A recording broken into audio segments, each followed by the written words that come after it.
ओम शांति। 16 दिसंबर 2024 के ईश्वरीय महावाक्य। पहले सुनते हैं मुरली के मुख्य पॉइंट्स। बाबा ने कहा, यह योग और एजुकेशन दोनों खिसकने वाली चीजें हैं। उसमें भी योग जास्ती खिसकता है। नॉलेज तो फिर भी बुद्धि में रहती है, ताकि याद घड़ी घड़ी भूल जाते हैं। तुम बच्चों की बुद्धि में सदा यह याद रहना चाहिए कि वह निराकार शिव बाबा कितना छोटा बिंदी रूप है। बिंदी तो देखने में नहीं आएगी, परंतु उनकी याद से आत्मा नई प्योर बन जाएगी। इन बातों पर तुम बच्चों को अच्छी रीति विचार करना चाहिए, भूलना नहीं चाहिए। फिर बाबा ने कहा, तुम मुरलीधर के बच्चे हो तो तुम्हें भी मुरलीधर जरूर बनना है। जब औरों का कल्याण करेंगे तभी नई दुनिया में ऊंच पद पाएंगे। तुम जो सुनते हो वह नोट करते जाओ, फिर तुम्हें बड़ी शीतलता से औरों को भी यह सब राज समझाने हैं। ऐसे प्रैक्टिस करते करते मुख खुल जाएगा। लास्ट में बाबा ने कहा, अभी तुम सचखंड में जाने के लायक बन रहे हो, अर्थात झूठे मनुष्य से सच्चे देवता बन रहे हो। ज्ञान तो कितना सहज है, परंतु माया ऐसी है जो सब बातें भुला देती है। इसलिए बेहद का बाप जो पढ़ाई पढ़ा रहे हैं वह रेगुलर पढ़नी चाहिए। और अब सुनते हैं महावाक्यों को विस्तार से। मुरली का सार। मीठे बच्चे, यह पावन बनने की पढ़ाई सब पढ़ाइयों से सहज है। इसे बच्चे, जवान, बूढ़े सब पढ़ सकते हैं। सिर्फ 84 जन्मों को जानना है। प्रश्न, हर एक छोटे व बड़े को कौन सी प्रैक्टिस जरूर करनी चाहिए? उत्तर, हर एक को मुरली चलाने की प्रैक्टिस जरूर करनी चाहिए, क्योंकि तुम मुरलीधर के बच्चे हो। अगर मुरली नहीं चलाते हो तो ऊंच पद नहीं पा सकेंगे। किसी को सुनाते रहो तो मुख खुल जाएगा। तुम हरेक को बाप समान टीचर जरूर बनना है। जो पढ़ते हो वह पढ़ाना है। छोटे बच्चों को भी यह पढ़ाई पढ़ने का हक है। वह भी बेहद के बाप का वर्षा लेने के अधिकारी हैं। ओम शांति। अभी आती है शिव बाबा की जयंती। उस पर कैसे समझाना चाहिए? बाप ने तुमको समझाया है, वैसे तुमको फिर औरों को समझाना है। ऐसे तो नहीं बाबा जैसे तुमको पढ़ाता है वैसे बाबा को ही सबको पढ़ाना है। शिव बाबा ने तुमको पढ़ाया है, जानते हो, इस शरीर द्वारा पढ़ाया है। बरोबर हम शिव बाबा की जयंती मनाते हैं। हम नाम भी शिव का लेते हैं। वह तो है ही निराकार, उनको शिव कहा जाता है। वो लोग कहते हैं शिव तो जन्म मरण रहित हैं, उनकी फिर जयंती कैसे होगी? यह तो तुम जानते हो, कैसे नंबरवार मनाते आते हैं, मनाते ही रहेंगे। तो उन्हों को समझाना पड़े। बाप आकर इस तन का आधार लेते हैं, मुख तो जरूर चाहिए। इसलिए गौमुख की ही महिमा है। यह राज जरा पेचीला है। शिव बाबा की ऑक्यूपेशन को समझना है। हमारा बेहद का बाप आया हुआ है, उनसे ही हमको बेहद का वर्षा मिलता है। बरोबर भारत को बेहद का वर्षा था, और किसको होता नहीं। भारत को ही सचखंड कहा जाता है और बाप को भी ट्रूथ कहा जाता है। तो यह बातें समझानी पड़ती हैं। फिर कोई की जल्दी समझ में नहीं आता है, कोई झट समझ जाते हैं। यह योग और एजुकेशन, पढ़ाई दोनों खिसकने वाली चीजें हैं। उसमें भी योग जास्ती खिसकता है। नॉलेज तो बुद्धि में रहती ही है, बाकी याद ही घड़ी घड़ी भूलते हैं। नॉलेज तो तुम्हारी बुद्धि में है ही कि हम कैसे 84 जन्म लेते हैं। जिनको यह नॉलेज है वही बुद्धि से समझ सकते हैं कि जो पहले पहले नंबर में आते हैं वही 84 जन्म लेंगे। पहले ऊंच ते ऊंच लक्ष्मी नारायण को कहेंगे। नर से नारायण बनने की कथा भी नामी ग्रामी है। पूर्णमासी पर बहुत जगह सत्यनारायण की कथा चलती है। अभी तुम समझते हो, हम सचमुच बाबा द्वारा नर से नारायण बनने की पढ़ाई पढ़ते हैं। यह है पावन बनने की पढ़ाई, और है भी सब पढ़ाइयों से बिल्कुल सहज। 84 जन्मों के चक्र को जानना है, और फिर यह पढ़ाई सबके लिए एक ही है। बूढ़े, बच्चे, जवान, जो भी हो, सबके लिए एक ही पढ़ाई है। छोटे बच्चों को भी हक है। अगर माँ बाप इन्हों को थोड़ा थोड़ा सिखाते रहें तो टाइम तो बहुत पड़ा है। बच्चों को भी ये सिखाया जाता है कि शिव बाबा को याद करो। आत्मा और शरीर दोनों का बाप अलग अलग है। आत्मा बच्चा भी निराकारी है तो बाप भी निराकारी है। यह भी तुम बच्चों की बुद्धि में है। वह निराकार शिव बाबा हमारा बाप है। कितना छोटा है, यह अच्छी रीति याद रखना है, भूलना नहीं चाहिए। हम आत्मा भी बिंदी मिसल छोटी हैं। ऐसे नहीं ऊपर जाएंगे तो बड़ी दिखाई पड़ेगी, नीचे छोटी हो जाएगी, नहीं, वह तो है बिंदी। ऊपर में जाएंगे तो तुमको जैसे देखने में भी नहीं आएंगी। बिंदी है ना, बिंदी क्या देखने में आएगी। इन बातों पर बच्चों को अच्छी रीति विचार भी करना है। हम आत्मा ऊपर से आई हैं शरीर से पार्ट बजाने। आत्मा घटती बढ़ती नहीं है। ऑर्गन्स पहले छोटे पीछे बड़े होते हैं। अभी जैसे तुमने समझा है वैसे फिर औरों को समझाना है। यह तो जरूर है, नंबरवार जो जितना पढ़ा है उतना ही पढ़ाते हैं। सबको टीचर भी जरूर बनना है सिखाने लिए। बाप में तो नॉलेज है, वह इतनी छोटी सी परम आत्मा है, सदैव परम धाम में रहते हैं। यहाँ एक ही बार संगम पर आते हैं। बाप को पुकारते भी तब हैं जब बहुत दुखी होते हैं। कहते हैं आकर हमको सुखी बनाओ। बच्चे अब जानते हैं, हम पुकारते रहते हैं बाबा आकर हमको पतित दुनिया से नई सतयुगी सुखी पावन दुनिया में ले चलो, अथवा वहां जाने का रास्ता बताओ। वह भी जब खुद आवे तब तो रास्ता बतावे। वह आएंगे तब जब दुनिया को बदलना होगा। यह बड़ी सिंपल बातें हैं, नोट करना है। बाबा ने आज यह समझाया है, हम भी ऐसे समझाते हैं। ऐसी प्रैक्टिस करते करते मुख खुल जाएगा। तुम मुरलीधर के बच्चे हो, तुम्हें मुरलीधर जरूर बनना है। जब औरों का कल्याण करेंगे तब तो नई दुनिया में ऊंच पद पाएंगे। वह पढ़ाई तो है यहाँ के लिए, यह है भविष्य नई दुनिया के लिए। वहाँ तो सदैव सुख ही सुख है।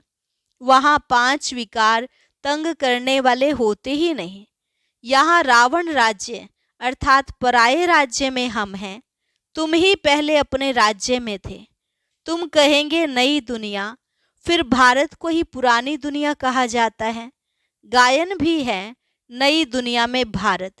ऐसे नहीं कहेंगे कि नई दुनिया में इस्लामी बौद्धि, नहीं। अभी तुम्हारी बुद्धि में है। बाप आकर हम बच्चों को जगाते हैं। ड्रामा में पार्ट ही उनका ऐसा है। भारत को ही आकर स्वर्ग बनाते हैं। भारत ही पहला देश है। भारत पहले देश को ही स्वर्ग कहा जाता है।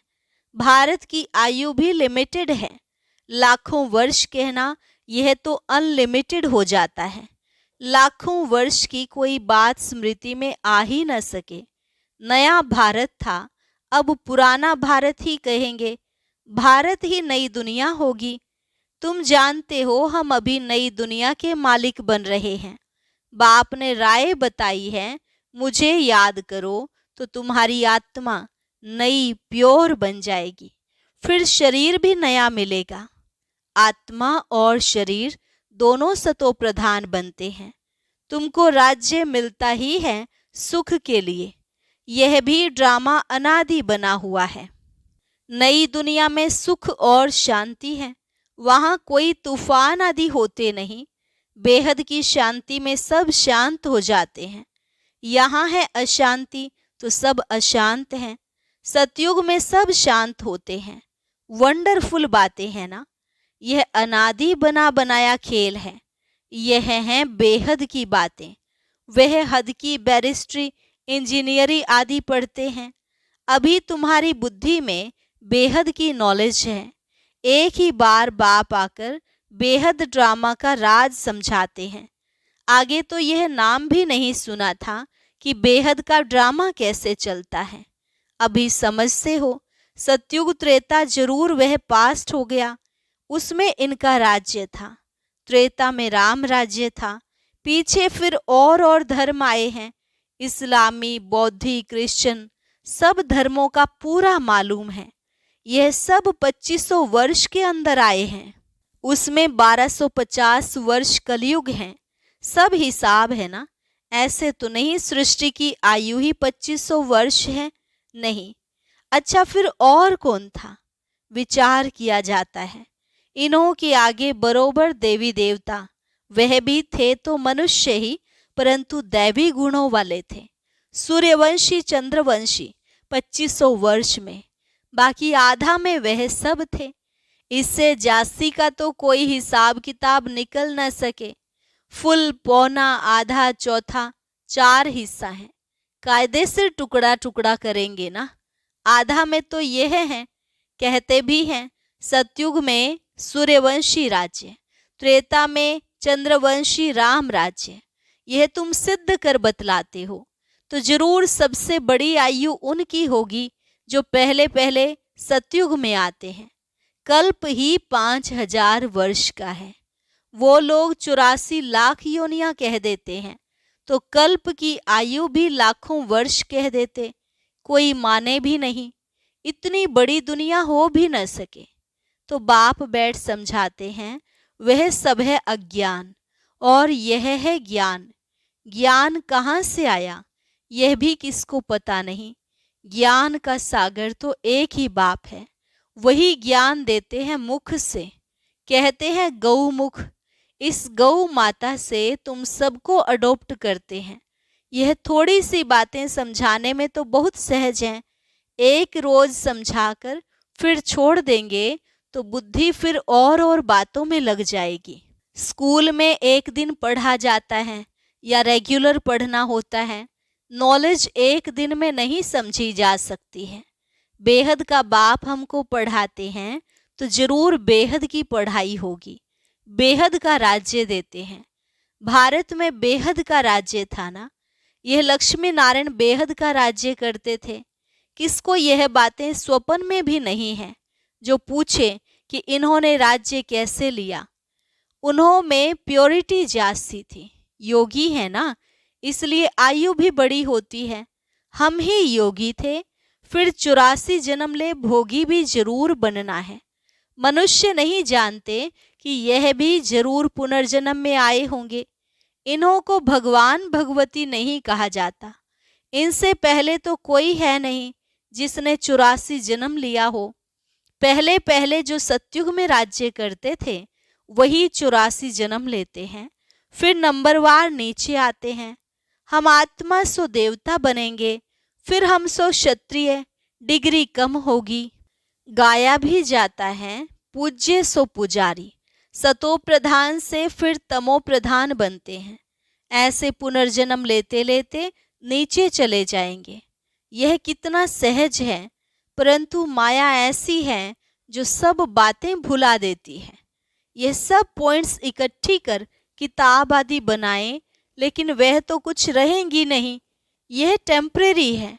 बाप ने कोई गीता नहीं सुनाई थी। बाप तो जैसे अब समझा रहे हैं ऐसे समझाया था। यह वेद शास्त्र आदि सब बाद में बनते हैं। यह सब हॉल लॉट जो है, विनाश होगा तो सब जल जाएंगे। सतयुग त्रेता में कोई पुस्तक होता नहीं, फिर भक्ति मार्ग में बनते हैं। कितनी चीजें बनती हैं। रावण को भी बनाते हैं, परंतु बेसमझी से कुछ भी बता नहीं सकते। बाप समझाते हैं, यह हर वर्ष बनाते हैं और जलाते हैं। जरूर यह बड़ा दुश्मन है, परंतु दुश्मन कैसे है यह कोई नहीं जानते। वह समझते सीता चुरा ले गए, इसलिए शायद दुश्मन है। राम की सीता को चुरा ले जावे तो बड़ा डाकू हुआ ना। कब चोरी की, त्रेता में कहें व त्रेता के अंत में, इन बातों पर भी विचार किया जाता है। कब चोरी होनी चाहिए, कौन से राम की सीता चोरी हुई? राम सीता की भी राजधानी चली है क्या? एक ही राम सीता चले आए हैं क्या? यह तो शास्त्रों में जैसे कहानी लिखी हुई है। विचार किया जाता है कौन सी सीता? 12 नंबर होते हैं ना राम सीता, तो कौन सी सीता को चुराया? जरूर पिछाड़ी का होगा। यह जो कहते हैं राम की सीता चुराई गई। अब राम के राज्य में सारा समय एक का ही राज्य तो नहीं होगा, जरूर डायनेस्टी होगी। तो कौन से नंबर की सीता चुराई? यह सब बहुत समझने की बातें हैं। तुम बच्चे बड़ी शीतलता से किसी को भी यह सब राज समझा सकते हो। बाप समझाते हैं भक्ति मार्ग में मनुष्य कितना धक्का खाते खाते दुखी हो गए हैं। जब अति दुखी होते हैं तब रड़ियां मारते हैं, बाबा इस दुख से छुड़ाओ। रावण तो कोई चीज नहीं है ना? अगर है तो अपने राजा को फिर हर वर्ष मारते क्यों हैं? रावण की जरूर स्त्री भी होगी। मंदोदरी दिखाते हैं, मंदोदरी का भूत बनाकर जलाएं, ऐसा कभी देखा नहीं है। तो बाप बैठ समझाते हैं यह है ही झूठी माया, झूठी काया। अभी तुम झूठे मनुष्य से सच्चे देवता बनने बैठे हो, फर्क तो हुआ है ना? वहां तो सदैव सच बोलेंगे, वह है सचखंड, यह है झूठ खंड। तो झूठ ही बोलते रहते हैं। अच्छा, मीठे मीठे सिकिलधे बच्चों प्रति मात पिता बाप दादा का याद प्यार और गुड मॉर्निंग। रूहानी बाप की रूहानी बच्चों को नमस्ते। रूहानी बच्चों की रूहानी बाप दादा को नमस्ते नमस्ते, गुड मॉर्निंग। धारणा के लिए मुख्य सार। पहली पॉइंट, ज्ञान सागर बाप जो रोज बेहद की पढ़ाई पढ़ाते हैं उस पर विचार सागर मंथन करना है। जो पढ़ा है वह दूसरों को भी जरूर पढ़ाना है। दूसरी पॉइंट, यह बेहद का ड्रामा कैसे चल रहा है? यह अनादि बना बनाया वंडरफुल ड्रामा है। इस राज को अच्छी रीति समझकर फिर समझाना है। वरदान, पवित्रता की श्रेष्ठ धारणा द्वारा एक धर्म के संस्कार वाले समर्थ सम्राट भव।